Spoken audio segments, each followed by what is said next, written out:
Yesterday, August 12th, was celebrated around the world as the United Nations International Youth Day. It's a day set aside to highlight the positive contributions and accomplishments of our young people. This year's theme is the inclusion of social justice and sustainable peace. Here at home, officials at the Fox Hill community hosted a one-day forum to educate dozens of young Bahamians on the impact of crime and violence, drugs, and unemployment, which they say is adversely affecting the youth population.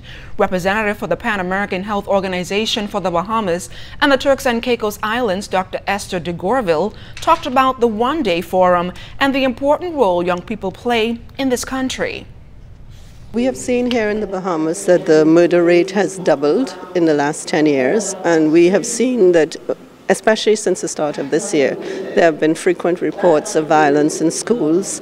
There have been reports of young people dying because of violence. And we've also heard the Minister of Health in his opening remarks at the budget debate earlier this year describing that violence is the leading cause of death amongst young people in the Bahamas. And these are areas of serious concern for my organization.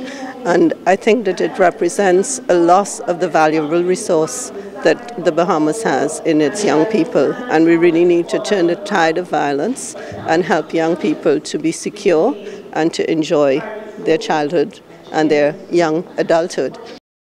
Member of Parliament Chanel Ferguson encouraged the young people in attendance to continue to make a positive difference in society. I talked to them about what's happening in London right now, a place where thousands of young people have converged to do positive things.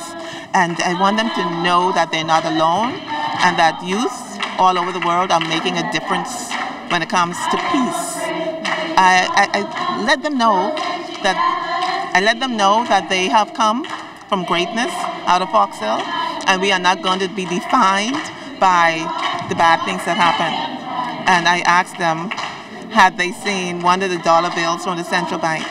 And besides the Linden, what other name is on that bill? Just 2 houses from here, the name on that dollar bill says Julian Francis. And I'm telling them, that's happened out of Fox Hill, and so much good has happened out of Fox Hill.